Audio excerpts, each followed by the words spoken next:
Bonjour, cher peuple de Dieu. Soyez bénis, recevez le Saint-Esprit. Nous sommes toujours dans notre programme de suivi spirituel de groupe dénommé le bus spirituel. Le bus avance tout doucement et dans le mois de mai, on va prendre le train. Alors, comment se comporter avec les sorciers proches de nous? Comment se comporter avec les sorciers proches de nous? C'est-à-dire que des sorciers qui sont nos proches. Des sorciers, des sorcières qui sont nos proches. Alors, c'est la question de quelqu'un qui dit qu'il a son frère qui est sorcier. Son grand frère qui pratique la sorcellerie. Ce n'est pas qu'il accuse, hein.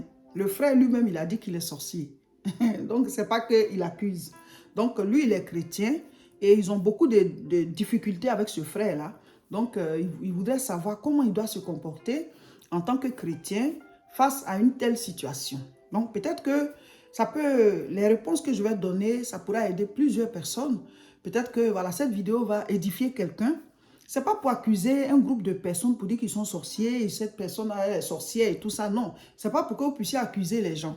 Mais vous devez savoir qu'on est dans un monde où le bien et le mal cohabitent.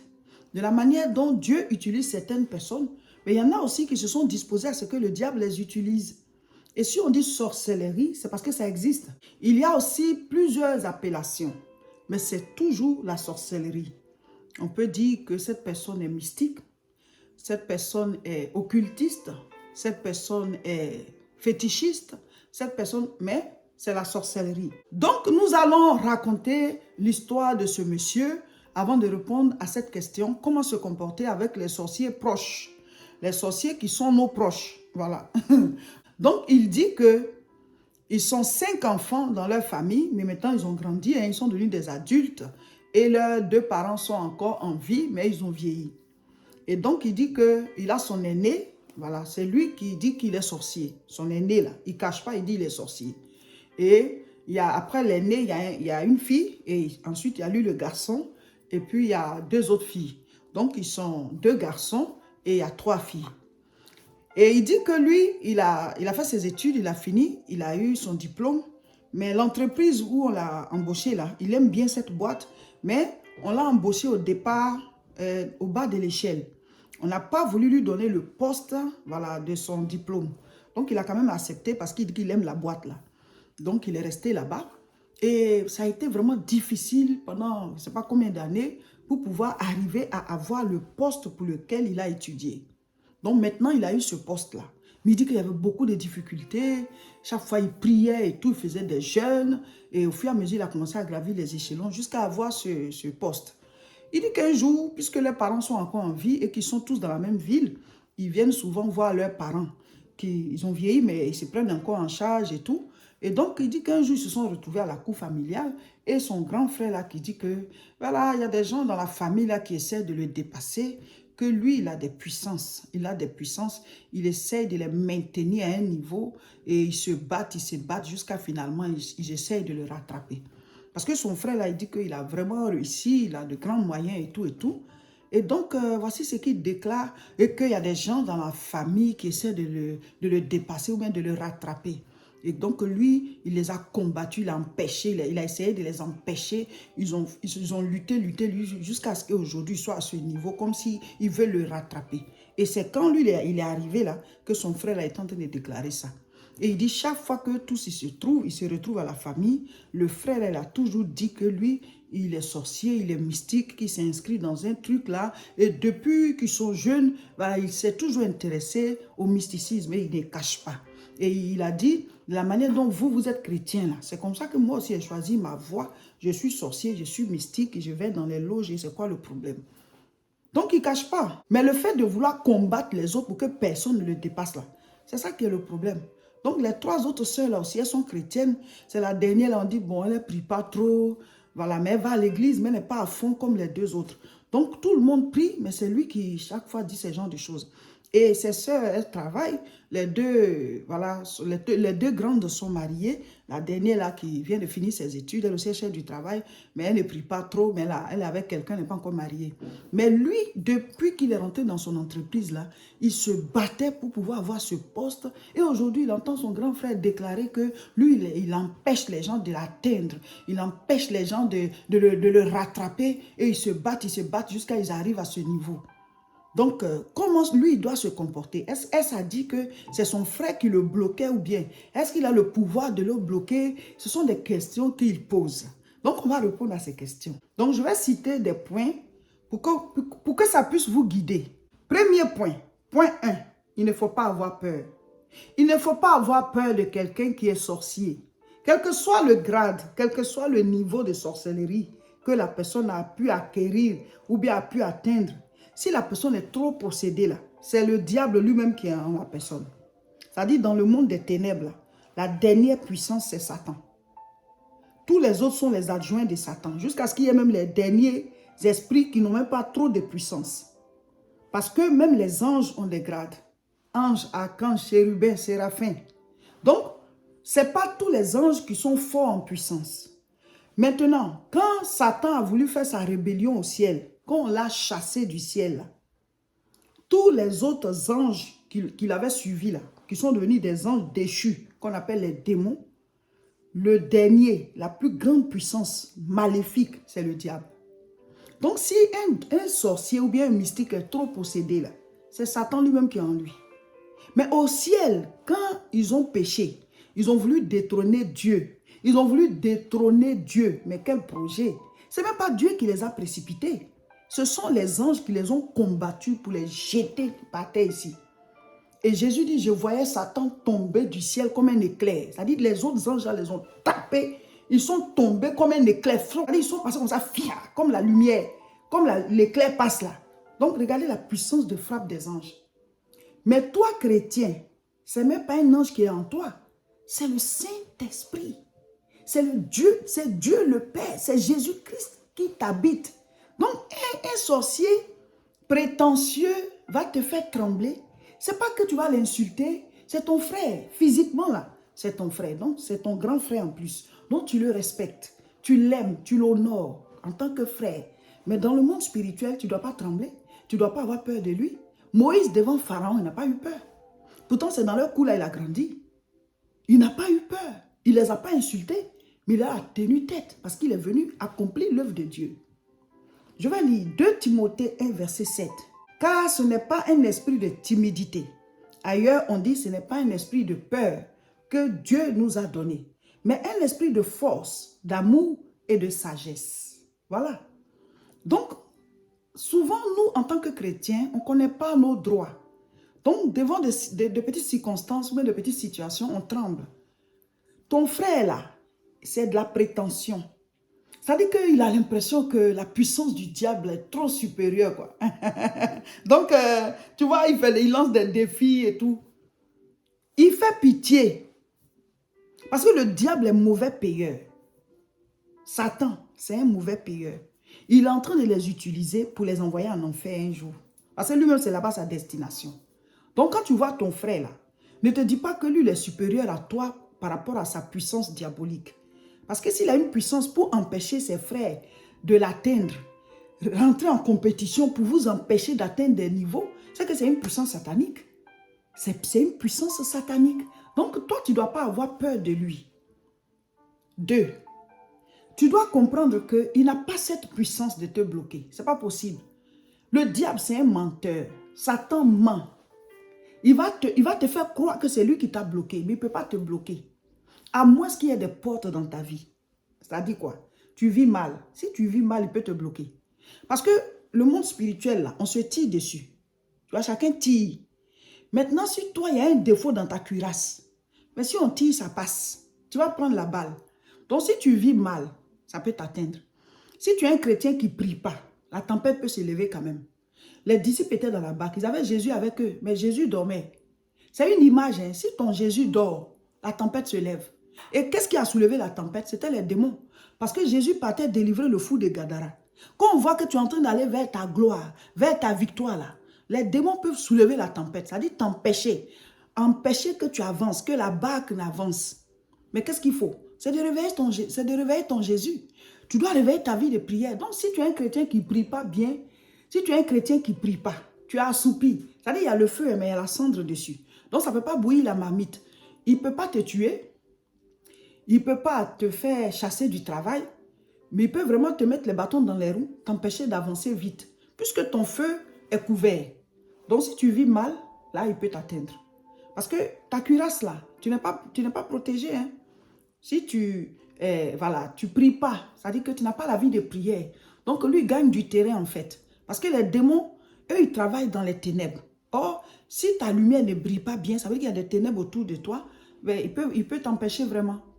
Mais si tu es un chrétien qui prie, si tu es un chrétien qui vit dans la sanctification, tu mets la parole de Dieu en pratique, il ne peut pas, c'est juste de la prétention. Ils aiment bien, voilà, le diable aime ça, il aime montrer que c'est lui. Alors que quand tu vois quelqu'un qui est orgueilleux, là, le diable est son chef. Quand tu vois quelqu'un qui ment, là, Satan est son chef. Parce qu'on dit Satan, il ment. Dans son intérieur, même là, il ment. Puis lui-même, il croit à son mensonge. Il est le père du mensonge. Donc, quand tu vois un menteur, là, son papa, c'est le diable. Tu vois quelqu'un qui est orgueilleux, son papa, c'est le diable. Donc, c'est la puissance supérieure de l'orgueil, là, c'est lui.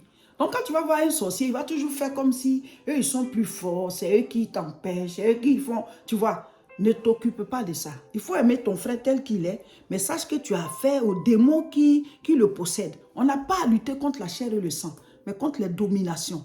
Maintenant, de manière naturelle, même si personne ne t'attaque, c'est difficile dans la vie d'avancer. Il y a des combats. Tu ne peux pas arriver dans une entreprise et puis tout de suite, on te donne un grand poste. C'est vrai qu'aussi, on aurait pu te donner le poste que tu mérites parce que tu as le diplôme. Mais si Dieu veut te faire commencer par le bas, c'est lui Dieu. Si le Seigneur dit que je vais t'éprouver d'abord, là, ce n'est même pas le diable. Il va te faire passer par l'épreuve. Donc, ne t'occupe pas de ça. Je ne crois pas que... En tout cas, si, la manière dont tu as expliqué là, si tu vis ta vie chrétienne normalement, il ne peut pas. C'est juste pour t'effrayer. Le diable, là, il travaille avec la peur. Tu vas commencer maintenant à croire que c'est lui qui t'empêche et tout. Ça va créer de la suspicion dans la famille. Ça va créer beaucoup de choses. Et Satan, il règne dans les mauvaises atmosphères. Là. Il règne dans les conflits. Donc, ne t'occupe pas de ça. Ce n'est pas lui. Il ne peut pas. Tu es supérieur. L'esprit qui est en toi est supérieur au diable. Point numéro 2. Il ne faut pas utiliser leurs armes. N'utilise pas leurs armes. La Bible dit quoi? 2 Corinthiens chapitre 10. Lisons à partir du verset 3. Si nous marchons dans la chair, nous ne combattons pas selon la chair. Car les armes avec lesquelles nous combattons ne sont pas charnelles, mais elles sont puissantes par la vertu de Dieu pour renverser des forteresses. Donc nos armes de combat, ce ne sont pas des armes charnelles. Ce ne sont pas non plus les armes du diable. C'est-à-dire quoi? Ne rentre pas dans des conflits avec ton frère parce qu'il dit qu'il est sorcier. Ne va pas dans son atmosphère de conflit, d'injures, voilà, de manière de prendre de haut les autres et tout ça. Ne rentre pas dans cette atmosphère. Ce n'est pas ton âme de combat. Toi, ton âme de combat, c'est l'amour. Aime-le. Chez le diable, il n'y a pas d'amour. Ton âme de combat, c'est d'intercéder pour lui. Parce qu'il faut pouvoir différencier, dissocier. Il faut pouvoir dissocier ton frère de cet esprit qu'il utilise. La Bible dit qu'on n'a pas à lutter contre la chair et le sang. Ça veut dire que nos cibles, ce ne sont pas les êtres humains. C'est l'esprit qui le possède. Donc toi, tu dois intercéder pour ton frère tous les jours. Prie pour lui, pour que le Seigneur se révèle à lui et qu'il accepte sa délivrance et qu'il sorte des loges. Tu comprends?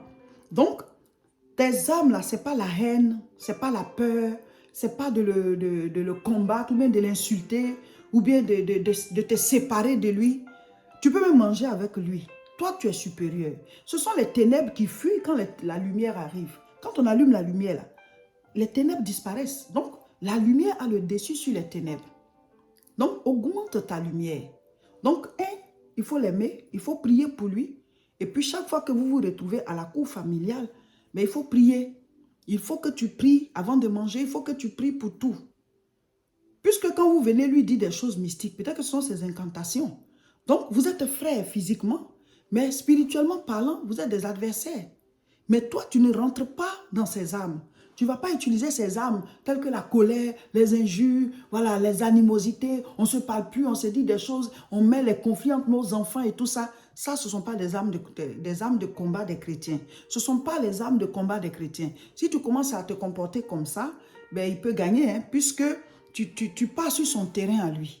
Eux, leur terrain, là, c'est le monde des ténèbres. Leur terrain, ce sont les conflits, ce sont les histoires. Donc, dès l'instant où toi, tu commences à voilà, te comporter comme ça, ben, tu as quitté ton monde. Nous, notre monde, c'est la lumière, c'est l'amour, c'est la joie, c'est la paix, c'est l'intercession pour l'autre, arriver à supporter l'autre. Et pendant ce temps, tu maintiens ta vie de prière.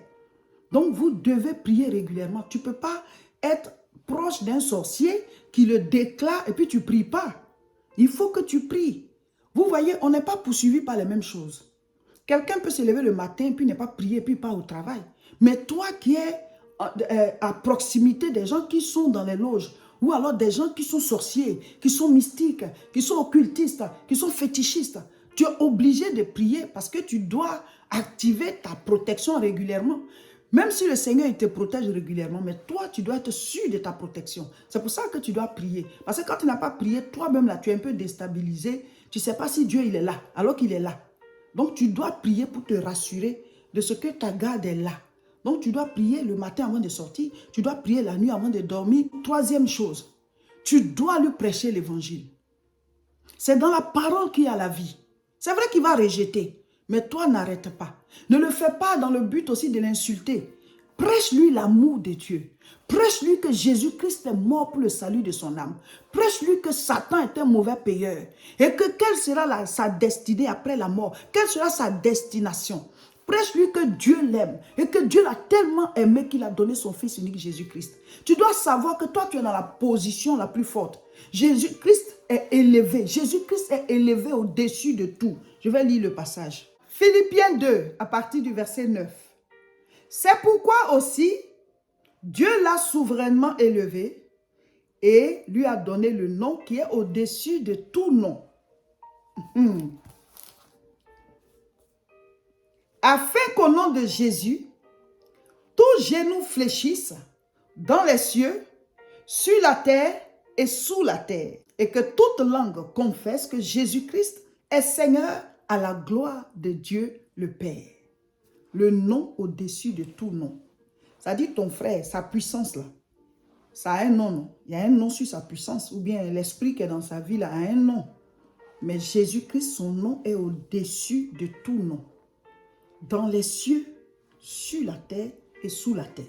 Donc la dimension dans laquelle ton frère, qui dit qu'il est sorcier, il s'en glorifie là. La dimension dans laquelle il est là, c'est quelle dimension? Est-ce dans les cieux? Est-ce sur la terre? Est-ce sous la terre? Le nom de Jésus-Christ a vaincu dans les trois dimensions. Nous devons savoir qui nous sommes. Devant de telles situations, tu dois avoir la compassion pour ton frère. Peut-être que c'est juste une question que tu poses. Je ne sais pas si c'est parce que tu as peur. Mais devant ça, tu dois avoir la compassion pour ton frère. Dieu t'a fait faire tes étapes à toi pour avoir ton poste. Ce n'est pas ton frère qui t'a bloqué. Quand le diable parle à travers quelqu'un, là, vous devez être capable de discerner la vérité. Vous dites que non, c'est faux, c'est pas vrai. Que dans la vie, là, on commence toujours à un niveau, puis on atteint l'autre niveau. Quand Dieu a permis que Jésus-Christ soit d'abord bébé, jusqu'à ce qu'il grandisse pour devenir grand, pour pouvoir, jusqu'à ce qu'il ait 33 ans avant de mourir pour nous, là. C'est le diable qui a permis ça. C'est parce que le diable l'a empêché. C'est parce que le diable l'a bloqué qu'il a commencé bébé. Non, on a notre parcours. Donc, le diable peut se glorifier de ce que c'est lui qui t'a empêché. Aujourd'hui, tu vas atteindre son niveau. Mais si c'était vraiment lui qui t'avait empêché là, qui te remette là où tu étais, on va voir. Vous devez avoir confiance dans le nom de Jésus. Vous devez savoir qui vous êtes. Tu es supérieur à lui. Au contraire, il faut avoir de la compassion pour lui. Maintenant, vous devez savoir que quand vous êtes avec quelqu'un comme ça, vous ne devez pas baisser les gardes. Ça dit quoi? Jésus dit qu'il nous envoie dans ce monde comme des brebis parmi les loups. Donc, ça peut être dans nos familles, ça peut être dans notre lieu de travail, ça peut être au village, ça peut être dans la ville, ça peut être nos voisins. Mais dès l'instant où quelqu'un est mystique, sorcier, occultiste, en tout cas, quelqu'un du monde spirituel diabolique actif, c'est-à-dire qu'il n'est pas juste un passif comme ça qui est là, mais il est actif dans le monde spirituel diabolique. Une telle personne est comme un loup pour toi. Et le Seigneur dit, tu es une brebis. Mais la brebis là, compte sur son berger. Le berger est supérieur au loup. Nous avons l'esprit de Dieu en nous. Donc s'ils viennent avec l'esprit du diable, qui lui a été déjà vaincu dans le ciel et puis on l'a précipité sur la terre. Et Jésus est venu nous donner la puissance pour les chasser encore de nos familles, de nos activités, de nos vies et tout. Donc tu es supérieur à ton frère. Aie de la compassion pour lui. Ne tiens pas compte de ses paroles de prétention. Et puis sache que Dieu, s'il veut t'élever au-dessus de lui, va le faire. Chacun a sa destinée. On n'est pas en compétition. Il devrait être heureux de ce que son frère aussi évolue et que toute la famille évolue. Dieu n'est pas là pour que quelqu'un dépasse quelqu'un. Dieu donne à chacun ce qu'il a prévu pour lui. C'est le diable qui met dans la tête des gens que telle personne veut réussir pour te dépasser. Telle personne veut réussir pour te dépasser. Ils oublient que c'est la réussite de toute la famille et que ça fait briller toute la famille. Dieu est pour l'union. Dieu est pour la bénédiction. Dieu est pour l'unité. Mais le diable, quand il arrive, il divise pour régner. Toi, je vais t'établir, pas les autres vont te dépasser. Ça, c'est l'esprit du mal. Donc, ton frère, prie beaucoup pour lui. Aime-le. Prêche-lui Jésus-Christ. Et toi, sois confiant. La puissance qui est en toi est supérieure à sa puissance. Tu es supérieur à sa puissance. Pourquoi? Parce que tu as la lumière et lui, il a les ténèbres. Donc, qui doit avoir peur? Tu as la vie et lui, il a la mort. Parce que le diable, c'est la mort. Le salaire du péché, c'est la mort. Dis que je ne veux pas qu'on me dépasse. Donc, pour ça, on combat ses propres frères. C'est la mort, ça. C'est la destruction. Mais toi, tu as la vie en toi. Donc, aie confiance, aie foi. Et puis, prie pour lui, aime-le. Et chaque fois que tu es avec lui, prêche-lui l'évangile. Mais quand tu es dans une telle famille, ben toi, tu ne dois pas baisser les gardes. Tu ne peux pas aller vivre dans le péché comme les autres. Parce qu'il y a des gens, ils sont chrétiens, ils vivent dans le péché. Mais comme ce n'est pas des choses graves qui les poursuivent, donc on ne sent pas qu'ils sont attaqués. Mais quand toi, tu sais que tu es poursuivi par de tels loups-là, tu ne peux pas faire comme eux. Ceux qui jouent avec leur vie spirituelle, ils s'élèvent, ils se relèvent, ils tombent, ils se relèvent, ils tombent, ils se relèvent. S'il y a quelque chose de grave qui les poursuit là, ça va les atteindre. Mais si rien de grave ne les poursuit, bah, Dieu il va toujours les pardonner. Ils vont tomber, se relever, mais ça les met en retard. Mais rien ne va leur arriver. Mais si toi, tu veux faire comme eux, mais tout de suite, ça va t'atteindre parce que ce qui te poursuit là, la chose même est là. La personne même le dit. Donc toi, tu ne peux pas jouer à ta vie spirituelle. Ni toi, ni tes soeurs. Voilà. Soyez bénis. On ne peut pas tout dire, mais vous devez savoir que vous avez l'esprit supérieur. Un chrétien doit prier tous les jours. Si tu pries tous les jours, tu n'as pas à craindre même le plus grand sorcier. Vous pouvez manger ensemble. Mais la Bible dit, un chien vivant vaut mieux qu'un lion mort. Donc, tu dois être conscient du combat dans lequel tu es. Pas que tu vas avoir peur, mais tu dois prendre conscience que tu es en guerre. Donc, il y a des choses que toi, tu ne peux pas faire. Tu ne peux pas blaguer avec ta vie spirituelle. Parce que ça, c'est un grand combat. Quelqu'un qui veut vous maintenir dans l'abaissement, ça veut dire que toi, ta vie spirituelle doit être au beau fixe tous les jours. Même si ta vie spirituelle va bien, tu n'as pas à craindre parce que ce qui est en toi est supérieur à ce qui est en lui. Donc ce conseil, il est valable pour vous tous qui vous posez des questions. J'ai un parent sorcier, j'ai un frère sorcier, j'ai une soeur sorcière, j'ai un ami sorcier, ainsi de suite. Bon, vous êtes supérieur, mais seulement manifestez votre autorité. Ayez foi en Dieu et priez tous les jours. Manifestez-leur l'amour, aimez-les et prêchez-leur l'évangile. Ils ne peuvent rien. Vous avez une puissance supérieure à celle de leur puissance là. La Bible dit, celui qui est en vous est plus fort que celui qui est dans ce monde. Le diable, c'est les anges qui les ont chassés du ciel. Lui et puis ses démons. Et toi, tu as les anges autour de toi pour te protéger. Ils attendent que tes prières. Et tu as le Dieu Tout-Puissant qui habite en toi par son esprit. Donc, il n'y a même pas, il y a pas match. En rapport de force, il n'y a pas match. Donc, soyez confiants. Nous voulons annoncer à tous ceux qui font la formation, l'école des disciples, que nous serons à Aubervilliers ce samedi à la même adresse pour faire le cours. 14h30, groupe 1, 17h, groupe 2. Il y a des choses qu'on ne rate pas. Venez aller jusqu'au bout de votre formation. Voilà, donc on se retrouve et faites passer l'information. N'oubliez pas, nous avons la retraite spirituelle de Pâques, dénommée la délivrance pascale, du samedi 30 au dimanche 31 mars. Écrivez-nous à ce contact WhatsApp pour avoir toutes les informations afin de venir à la retraite spirituelle. La prochaine croisade à Aubervilliers, c'est le samedi 6 avril à partir de 14h30. L'adresse est 29 rue Sadi Carnot, 93 300 Aubervilliers. Mes frères et mes sœurs, nous devons être des hommes et des femmes de prière, des hommes et des femmes de combat spirituel, des hommes et des femmes de méditation de la parole et d'obéissance à cette parole. Notre lampe doit rester allumée. Nous devons garder l'huile dans nos lampes. Donc maintenant cela, nous sommes tous dans le bus spirituel. On y va, on ne baisse pas les bras. Que Dieu vous bénisse. Abonnez-vous à nos différentes chaînes et partagez massivement la vidéo.